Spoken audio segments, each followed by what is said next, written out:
the only way to get to know yourself better is to spend time by yourself, to have some solitude time, to think, to have some space between you and your mind. And it's something that I've been finding really difficult, especially living in London, in Camden Town. It's fucking insane. Like, I can't find space to really think. There's just no silence. For the past 2 months or so, I've been thinking, what's the essential part of what I do? What it is, what I want to spend my time with doing. And it's difficult because you get caught up in those little things about the everyday, in your duties, in what you have to do. You're so immersed in a task that you don't have time to think. This is literally what happened to me a year ago. That's why I quit my job, because I've realized I was just trying to solve problems and be involved every day, where you look back and you don't know what's the point of you doing stuff. That's a bit how I feel now. I've taken a bit of space. I haven't been not writing much, not doing many videos, because I've been in the process of maybe look for a job and maybe, but now I'm like, I even think my time in London is coming to an end. It's weird because like I really like London, but when I think of it, I'm like, do I really like it anymore? Is this the place where I see myself?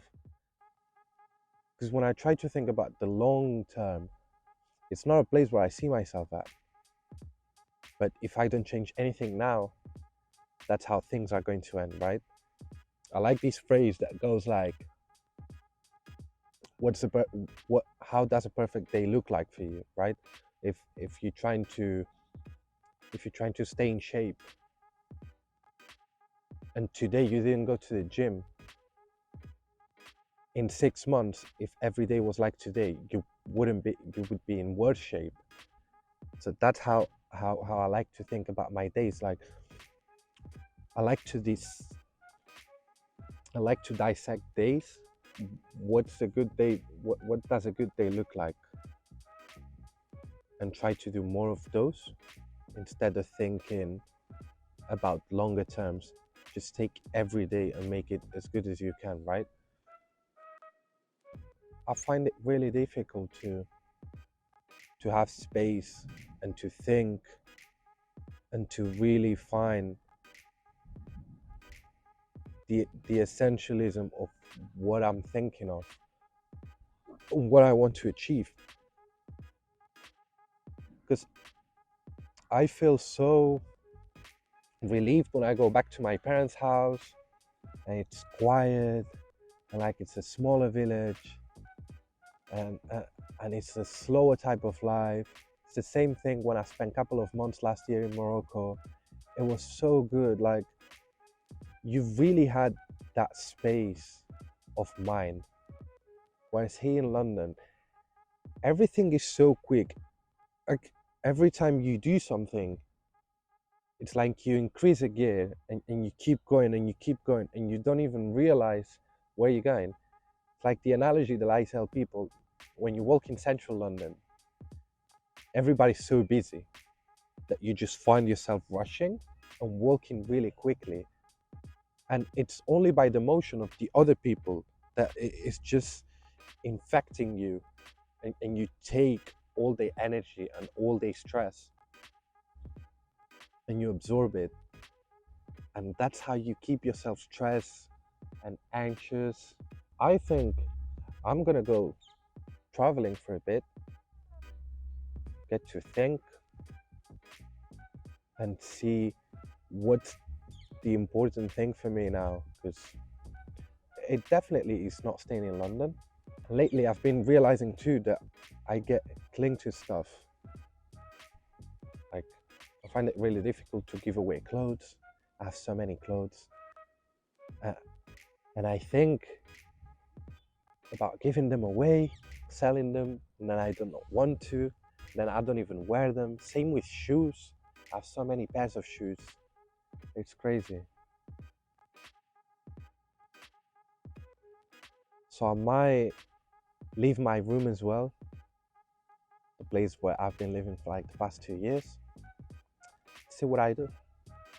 I think closing that chapter is going to give me some sort of freedom as well, where I can really leave it behind more than anything. I think that's difficult. I think doing that will help. All the distractions, waking up, checking your phone, doing that. Find yourself rushing. If you don't if you don't prioritize what you do with your time, other people will. They will fill up your time. Just the same when you work. Knowing what to say no to will give you time to do nothing.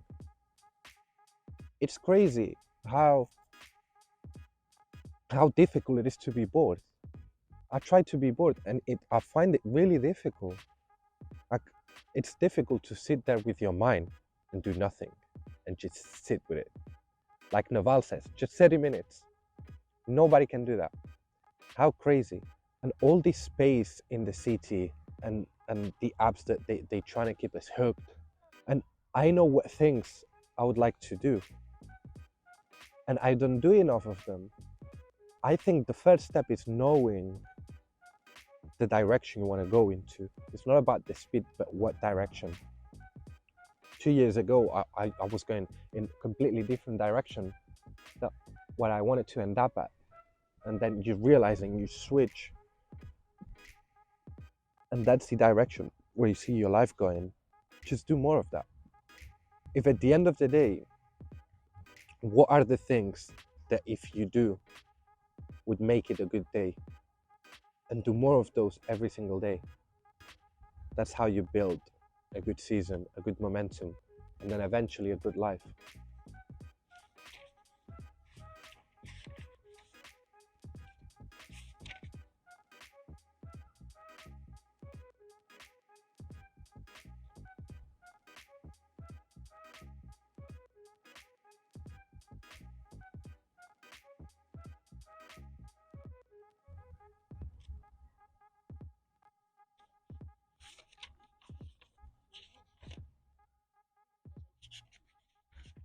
This is not it.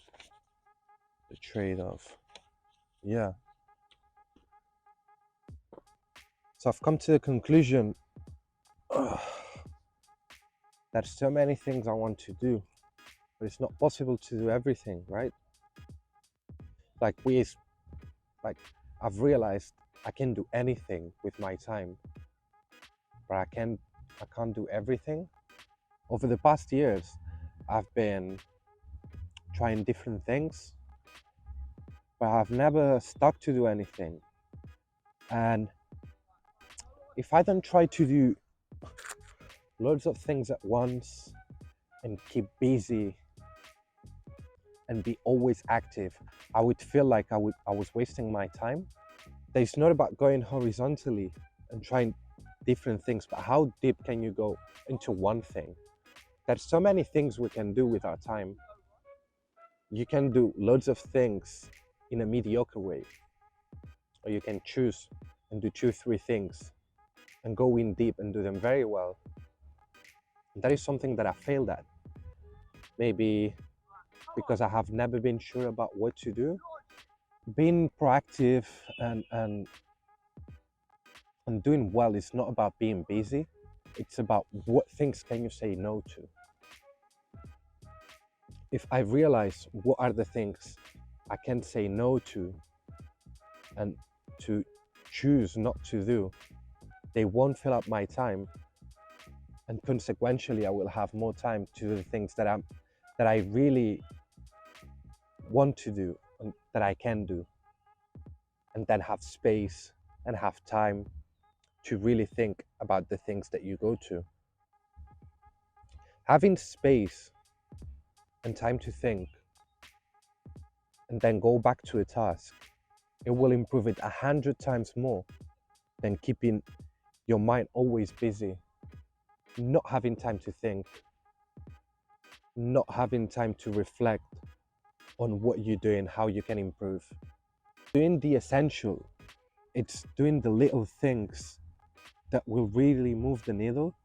So I've realized that I've been saying yes to loads of things. I've been trying to do so many things. What are some things that I can really focus on, that I really want to do, that they would make me feel better and that they can really move the needle for me? That's something I will only find out with space and thinking. Even coming to a park, it's more peaceful than being around the city, obviously, but there's still so many people and there's so much noise. I think I just want to hike and really not listen to nobody. First, what is really helping me to realize, to get space between my mind and myself, having that clarity to think, not being afraid of taking steps. I think I'm going to open a new chapter soon. But I think I'm ready for that. Thanks for tuning in, and I hope you like this. And let me know what you think in the comments. Do you have do you get trapped in the city as well? Do you think you don't get enough time? Is it all the distractions? Who knows? Stay tuned. Bye.